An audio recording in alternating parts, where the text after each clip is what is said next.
2024 को लेकर सियासी पारा लगातार बढ़ता हुआ दिखाई दे रहा है और इसी बीच हमारी टीम पहुंची हुई है ग्वालियर के एक बाजार में हमारी मौजूदगी है और यहाँ का व्यापारी जगत क्या कह रहा है वो भी हम सुनने और समझने की कोशिश करते हैं। किसकी चलेगी और किसकी नहीं चलेगी, जनता के दिल में क्या है, जनता क्या सोच रही है, क्या कह रही है, किस हिसाब से वो वोट करने वाले हैं, क्या उनके दिमाग में है, वो हम जानने की कोशिश करते हैं। सर, सबसे पहले आपसे समझना चाहेंगे चुनावी माहौल को लेकर पूरे देश में किस तरीके से सियासत हो रही है आपने देखी। प्रधानमंत्री मोदी कह रहे हैं कि मोदी की गारंटी पूरी होने की गारंटी है। गठबंधन कह रहा है कि इस बार जो है परिवर्तन जरूरी है। आपके दिल में क्या? हम तो चाहते हैं एक बार मोदी जी को और मौका मिलना चाहिए।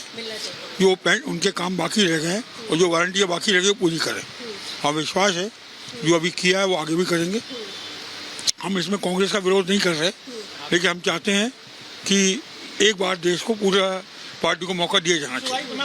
मतलब आपको लगता है कि जो प्रधानमंत्री मोदी ने 2019 में वादे किए थे कुछ हद तक वो पूरे हुए हैं? जनता उनकी गारंटी पर कैसे भरोसा करेगी? जनता ने कुछ काम देखा है देश में और जो भी काम देखा है उसमें एक पार्टी को अच्छा बहुमत देने के बाद देखा है।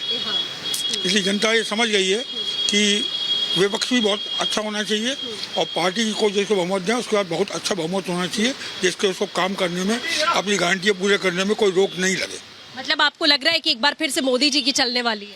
मोदी जी चलने वाले नहीं है। मोदी जी ने काम किया है और जनता ने जो एक पार्टी को बहुमत दे के देखा है उससे जनता संतोष में है कि उसको एक बार मौका और दिया जाना चाहिए। सर ने जैसा कहा कि मतलब मुझे जितना समझ में आया कि टुकड़ों में जो सरकार है वो नहीं होनी चाहिए, एक फुल फ्लेज्ड बहुमत एक सरकार को मिलना चाहिए, क्योंकि बड़े आरोप गठबंधन पर लगते रहे हैं कि वो हर एक साल ऐसा दावा कर रहे हैं कि अलग अलग प्रधानमंत्री होगा, अपने दल में ही उनके सामंजस्य नहीं है। आप क्या सोचते हैं? नहीं, मैं जायजी से बिल्कुल सहमत हूँ उनकी बात से। एक बार मोदी जी को और मौका देना चाहिए क्योंकि उनके बचे हुए कार्य उनके आने के बाद ही पूरे हो पाएंगे। यदि एक बार फिर मौका देंगे अपन लोग मिलके तो एक बार अपन देश को और आगे ले जाएंगे। मतलब जो आपको लगता है कि जिन योजनाओं का वादा मध्य प्रदेश में उन्होंने किया था, खास तौर पर कई सारी योजनाएं हम देखते हैं जो पूरे देश में चल रही हैं, उज्ज्वला योजना की बात कर लें या हम किस आयुष्मान योजना की बात कर लें, वो सब धरातल पर क्या दिखी हैं? कुछ हद तक तो दिखी है, कुछ हद तक व्यापारी परेशान भी रहे हैं उनसे, कुछ हद तक जनता भी परेशान रही है कि योजनाओं को लेते हुए कि जिसको योजना का लाभ मिलना चाहिए पूरी तरह नहीं मिल पाता है और जिनको नहीं मिलना चाहिए वो योजना का लाभ पूरा उठा के ले जाते हैं। उन पे थोड़ा उनको फोकस करना चाहिए। लेकिन आपको लगता है कि एक मौका अभी और देने की जरूरत? मौका और देने की जरूरत है। सर, वही सवाल आपसे भी है कि एक तरफ गठबंधन है, दूसरी तरफ मोदी जी गारंटी का दावा कर रहे हैं, जनता किस पर मुहर लगाई? हम तो मोदी जी के साथ ही जाना चाहेंगे क्योंकि पिछले कार्यकाल में उन्होंने जो वादे किए थे उसमें कुछ प्रतिशत उन्होंने वो पूरे भी किए हैं और आने वाला कार्यकाल उनको दोबारा मिलता है तो शायद वो जो बचे हुए कार्य हैं उनके वो पूरा कर सके। तो एक तरीके से अगर व्यापारी जगत में या फिर एक आम नागरिक के तौर पर देखें तो आपको लगता है कि क्योंकि कांग्रेस कहती है कि अधिकारों का हनन अगर किसी ने किया तो वो बीजेपी ने किया, एक आम नागरिक के तौर पर आपको लगता है कि क्या ऐसा है वाकई में? नहीं, ऐसा मेरे को बिल्कुल भी नहीं लगता है। अधिकारों का हनन तो किसी भी प्रकार से नहीं हुआ है। हाँ, कुछ व्यापारी वर्ग को परेशानी आई थी जब भी कोई चीज़ नई चीज़ जीएसटी है जैसे इम्प्लीमेंट में आता है तो बिजनेस में शुरुआत में परेशानियाँ आई, लेकिन अब उसका हमको फ़ायदा मिल रहा है। सर, क्या लग रहा है मोदी जी की जो रफ्तार जैसे वो चल रही है वो चलेगी या फिर इस बार गठबंधन?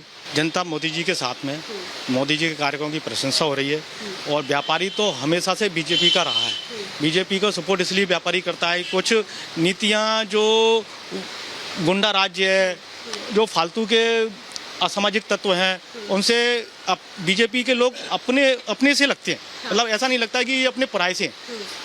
सबसे अच्छी बात यह क्या है कि वो लोग साफ बोलते हैं और करते हैं, जो बोलते हैं वो करते हैं। तो इसलिए बीजेपी को मैं सपोर्ट करता हूं और मोदी जी बहुत बहुमत से आएंगे, भारी बहुमत से जीतेंगे। अच्छा, आपने गुंडागर्दी की बात की तो व्यापारी जगत भी जाहिर इससे परेशान रहता होगा जिस तरीके का, अगर माफिया राज की बात करें तो यूपी वाला कॉन्सेप्ट हमें एमपी में भी देखने को मिल रहा है, वो जो बुलडोजर गरजता है वो देखने को मिल रहा है, उसको लेकर कुछ कहेंगे? बिल्कुल बिल्कुल, बहुत हद तक मैं कह रहा हूँ व्यापारी अपने आप को अब सुरक्षित समझने लग गया है और गुंडों में भी भय व्याप्त हो गया है कि वो अब जो पहले जो आम वसूली होती थी वो खत्म हो गई है। बहुत हद तक मैं कह रहा हूँ कि 1-8% तो देखो हर जगह होती है, लेकिन अब बहुत उससे राहत मिली है और व्यापारी भी खुश हैं और ये 5 साल और दे करके हम उनको और थोड़ा सा मजबूत करने की कोशिश करेंगे और मोदी जी आएंगे, पक्का आएंगे। ये सर माफिया राज को लेकर आपसे भी वही सवाल है कि जो बुलडोजर हम जगह जगह देखते हैं कि अभी कोई भी नेता आ रहा है, स्टार प्रचारक आ रहा है तो बुलडोजर से स्वागत किया जा रहा है उनका, उससे फूल माला, एक वही मैसेज यूपी वाला देने की कोशिश है कि अगर आप कोई गलत काम करेंगे तो बुलडोजर चले। बिल्कुल, मैं इस बात से सहमत हूँ, लेकिन इसमें अति नहीं होना चाहिए। इसमें अति नहीं होना चाहिए। इसमें व्यापारी को परेशान नहीं हो, इस बात की अति नहीं होनी चाहिए।